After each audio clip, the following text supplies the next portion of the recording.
All right, let's be honest. Are you tired of going home empty-handed? We're going to fix that. Today, we're diving deep into the science of catching channel catfish. We're talking about moving beyond just pure guesswork and really understanding exactly when these fish feed, and more importantly, why. So let's get right into it. I mean, we've all been there, right? You've got the best gear, you found what you think is the perfect spot, you spend the entire day out there and nothing. Not a single bite. It is one of the most frustrating feelings in the world for an angler. But here's the thing. What if I told you the problem isn't your gear? What if it's not even your spot? Yep, that's right. The problem is your timing. You don't need a more expensive rod or some magic new lure. The real secret here, the game changer, is knowledge. It's all about learning to read the clop that a catfish lives by.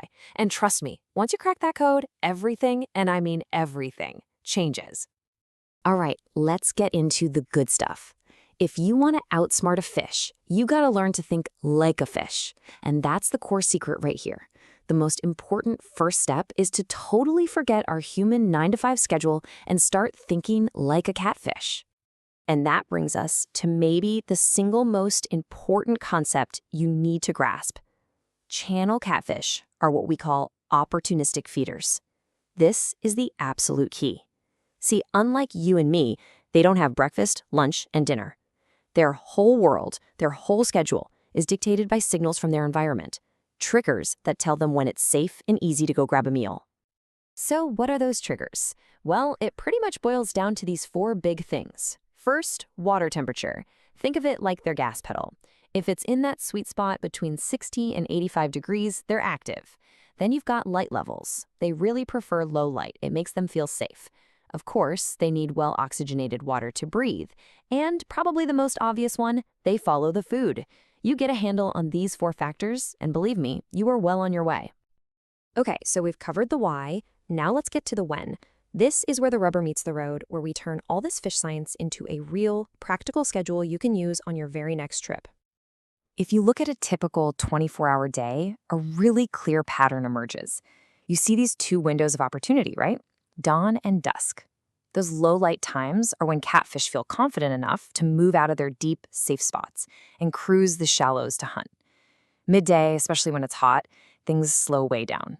But then, as the sun goes down, that second window opens up. And nighttime, that's the absolute peak. That's when the big, smart, wary ones really come out to play. But hang on, what about the middle of the day? This is a huge one, and it's where a lot of people get tripped up. In the summer, midday is basically a dead zone. The sun's high, the water's hot, and the fish are hiding deep. Think 15, 20, even 30 feet down. But in the winter, the whole script flips. Midday is actually the best time to fish. Why? Because that's the warmest part of the day, and that little bit of sun is just enough to get them active. It's a tale of 2 seasons, and it proves that the season dictates absolutely everything. So this chart right here, this is basically your year-round catfish calendar. It puts it all together. Let's walk through it. In the spring, they're gearing up for the spawn, so they're feeding aggressively, especially in the late afternoon in those shallow flats. Come summer, it's all about avoiding the heat, so you're going to be fishing at night, targeting deep holes. Then in the fall, they're trying to bulk up for winter, so you get those great morning and evening bites around creek channels. And finally, winter. They're sluggish, but you can still catch them. You just have to hit those deep holes right in the middle of the day. This is your game plan for the whole year, right here. All right, you've got the clock and the calendar down. That's huge. Now let's add another layer, some real pro-level moves. Think of this next part as your ultimate cheat sheet. This is the stuff that helps you fine-tune everything and know not just when to go, but maybe even more importantly, when it's better to just stay home. You know, weather is such a massive factor. Here's what you need to know. Catfish love stability. If you've had a few days of steady weather, that is a green light. Go fish. A light wind blowing into the shore? Even better. But the absolute #1 bite killer? A big cold front rolling through.